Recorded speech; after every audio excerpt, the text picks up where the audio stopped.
अमेरिकेचा पराभव करत 2020 विश्वचषक मोहिमेची दणक्यात सुरुवात केली आहे। मुंबईच्या वानखेडे स्टेडियमवर या सामन्यात भारताने अमेरिकेसमोर 162 धावांचं आव्हान ठेवलं होतं।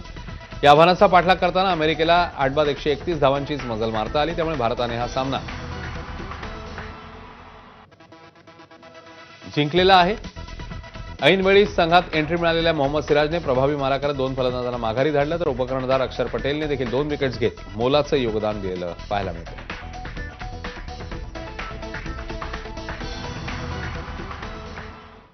त्याआधी कर्णधार सूर्यकुमार यादवच्या तडाखेबंद खेळीच्या बळावर भारताने 20 षटकात 9 बाद 161 अशी मजल मारली। सुरुवातीला अमेरिकेच्या भेदक माऱ्यासमोर टीम इंडियाची 4 बाद 46 अशी अवस्था झाली होती। मात्र सूर्यकुमारने एका बाजूने किल्ला लढवत धावसंख्येला आकार दिला। त्याने अवघ्या 49 चेंडूत नाबाद 84 धावा फटकावल्या। त्यात 10 चौकार आणि 4 षटकारांचा समावेश होता। याशिवाय ईशान किशनने 20 तर तिलक वर्माने 25 धावांचं योगदान दिलं। इतर भारतीय फलंदाजांना मात्र फारशी चमक दाखवता आलेली नाही।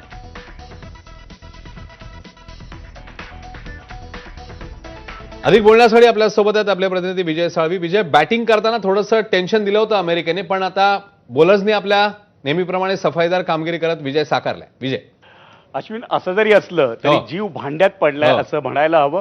याचं कारण हा विजय गतविजेत्या भारतीय संघानं साजरा करावा असा नाहीये। केवळ वन मॅन शो म्हणजे सूर्यकुमार यादव खेळला म्हणून आपण जिंकलो अशी परिस्थिती आहे। सूर्यकुमार यादव त्याच्या लौकिकाला साजेसा अशी फलंदाजी त्याने केली। एबी डिव्हिलियर्सचा वारसदार किंवा 360 बॅट्समन अशा पद्धतीचं त्याचं जे वारसा त्याने चालवतोय तेच आपल्याला आज पुन्हा वानखेडेच्या मैदानात पाहायला मिळालं।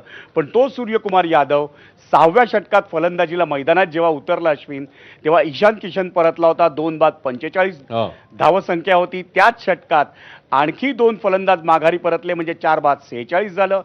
6 बाद 77।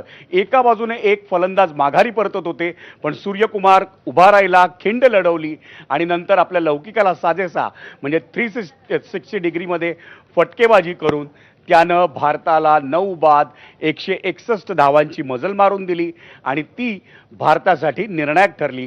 कारण अमेरिकेची फलंदाजी तेवढी अजून प्रगल्भ झालेली नाहीये की 162 धावांचा पाठलाग ते भारतीय गोलंदाजी समोर करू शकतील। अश्विन, खरं विजय, आणि आणखी एक मुद्दा याच्यामधला परफॉर्मन्स म्हणला तर सूर्यकुमारच्या बॅटिंगबद्दल तू बोललासच, मात्र आपल्या बॉलिंगमध्ये मोहम्मद सिराज ज्याचा अगदी ऐनवेळी समावेश करण्यात आला टीममध्ये, कारण हर्षित राणा इंज्युअर्ड झाला, त्या मोहम्मद सिराजच्या कामगिरीबद्दल।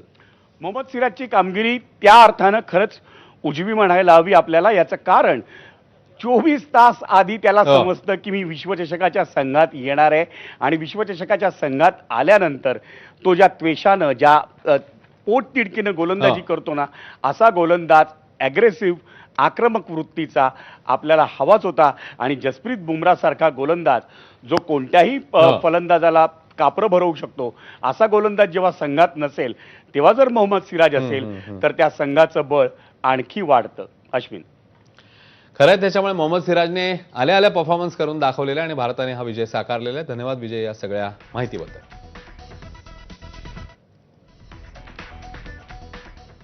आणि याचसोबत इकडे एक छोटासा ब्रेक, पुन्हा एकदा लगेच परत येतोय। पाहत राहा एबीपी माझा।